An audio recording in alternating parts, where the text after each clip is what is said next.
हे बडी, स्वागत है तुम्हारा इस एकदम फ्रेश वीडियो में। आज हम पूरा प्लांट फिजियोलॉजी का एक important chapter plant growth and development एक ही बार में खत्म करने वाले हैं। बिल्कुल ध्यान से सुनो, नोटबुक रेडी रखो और वीडियो के एंड तक जरूर रहना। ओके, सबसे पहले बात करते हैं ग्रोथ की। देखो भाई, ग्रोथ हर लिविंग बीइंग का सबसे बड़ा साइन है कि वो जिंदा है, और प्लांट में तो ये ग्रोथ एकदम स्पेशल होती है, क्योंकि प्लांट्स कभी भी रुक नहीं जाते अगर उनके पास सही कंडीशंस हो।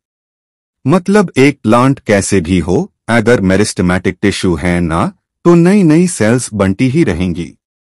ओके, अब ग्रोथ को हम मेजर भी कर सकते हैं। कोई भी प्लांट कितना बड़ा हो गया, कितना हैवी हो गया या कितनी लंबी रूट्स बन गई, सब कुछ मेजर होता है। जैसे मैच के रूट टिप में सोचो, 1 घंटे में हजारों नए सेल्स बन जाते हैं। और वाटरमेलन का साइज 3.5 लाख टाइम्स बड़ा हो सकता है, इमेजिन करो। पॉलन ट्यूब का ग्रोथ हम लेंथ या सरफेस एरिया से देखते हैं। ओके, अब आती है ग्रोथ की फेजेस की बारी। 3 बेसिक फेजेस है।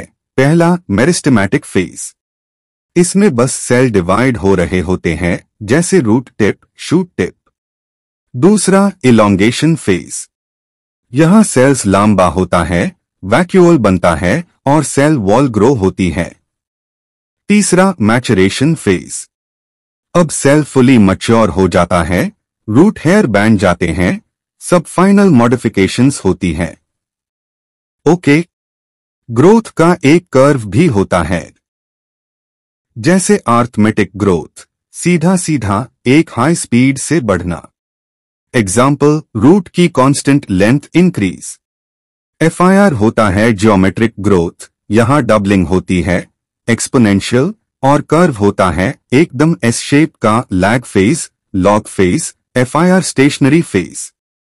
ओके, अब ग्रोथ रेट कैसे देखते हैं? एब्सोल्यूट ग्रोथ रेट मतलब कितना ग्रोथ एक टाइम पीरियड में। रिलेटिव ग्रोथ रेट मतलब कितना ग्रोथ ओरिजिनल साइज के हिसाब से।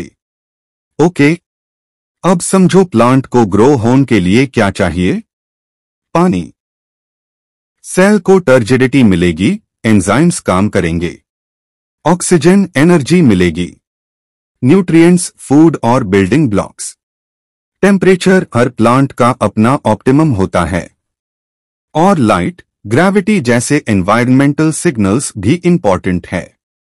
ओके, एक कॉन्सेप्ट और, प्लास्टिसिटी। प्लांट्स अपने लीव्स या ऑर्गन्स एनवायरनमेंट के हिसाब से बदल सकते हैं।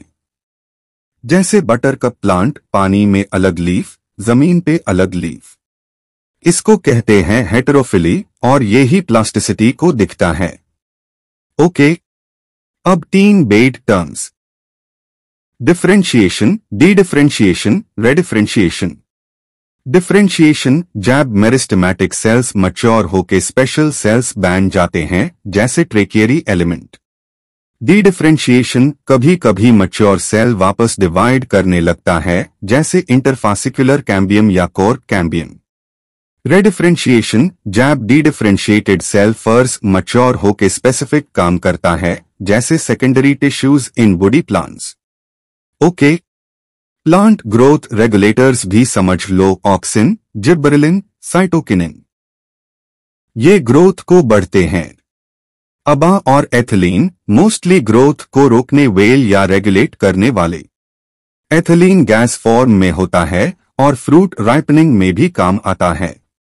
ओके, और भाई, एक इंसर्ट लाइन याद रख लेना, प्लांट्स का ग्रोथ और डिफरेंशिएशन दोनों ओपन है, मतलब एक हाई मेरिस्टेम से अलग स्ट्रक्चर और फंक्शन डेवलप हो सकता है, सब लोकेशन और कंडीशन पे डिपेंड करता है।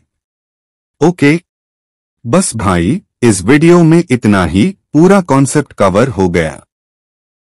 अगर तुम्हें हैंडरिटन NET नोट्स चाहिए तो व्हाट्सएप पे मैसेज करो, नंबर डिस्क्रिप्शन में दिया है। और एक रिक्वेस्ट, पूरा प्लेलिस्ट जरूर देखना, तभी तुम्हारा कॉन्सेप्ट एकदम सॉलिड बनेगा। मिलते हैं अगले वन शॉट में। All the best.